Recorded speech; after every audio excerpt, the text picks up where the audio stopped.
Assalamualaikum warahmatullahi wabarakatuh. Saya Ahmad Marcel Ramadhani dari kelas 10-6 ingin menjelaskan secara singkat tentang materi sosiologi, yaitu lembaga sosial. Ada beberapa poin penting atau bab pembahasan penting mengenai lembaga sosial, yaitu pertama, pengertian lembaga sosial. Kedua, organisasi atau asosiasi yang menaungi lembaga sosial.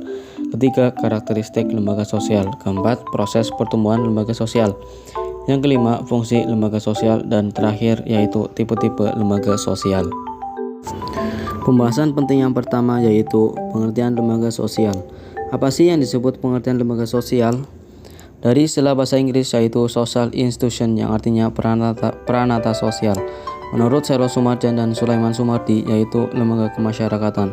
Menurut para ahli sosiolog, dapat disimpulkan bahwa lembaga sosial adalah wadah dari sekumpulan norma atau kaidah yang mengatur pendukungnya dalam rangka mewujudkan kebutuhan masyarakat. Pembahasan penting yang kedua yaitu organisasi yang menaungi lembaga sosial.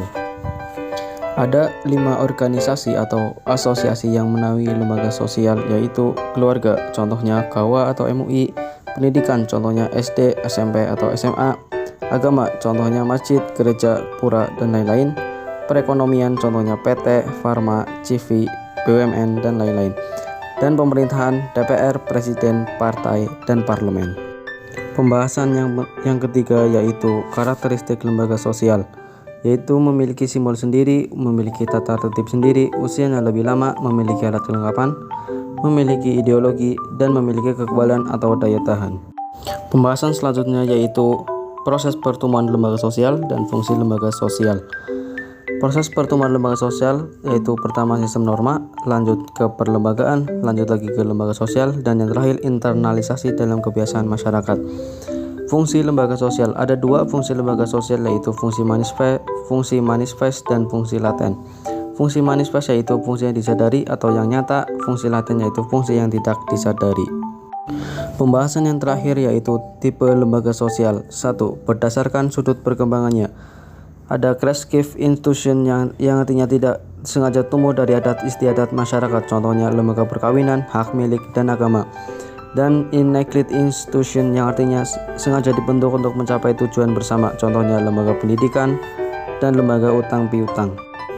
Yang kedua, berdasarkan sudut sistem nilai yang diterima oleh masyarakat.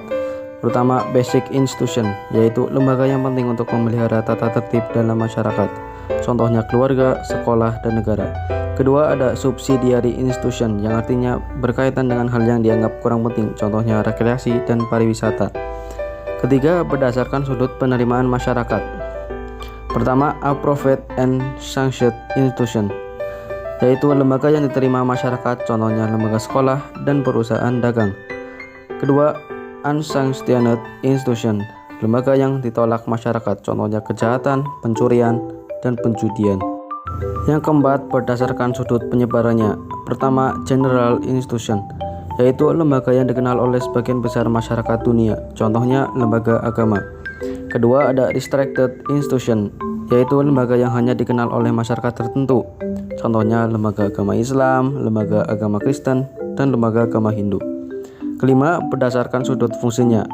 Pertama, operative institution, yaitu lembaga yang berfungsi menghimpun cara yang diperlukan untuk mencapai tujuan dari masyarakat bersangkutan, contohnya lembaga industri. Kedua, regulative institution, yaitu lembaga yang berfungsi mengawasi adat istiadat, contohnya lembaga hukum. Cukup sekian penjelasan dari saya. Apabila ada kesalahan kata, mohon dimaafkan sebesar-besarnya. Terima kasih. Wassalamualaikum warahmatullahi wabarakatuh.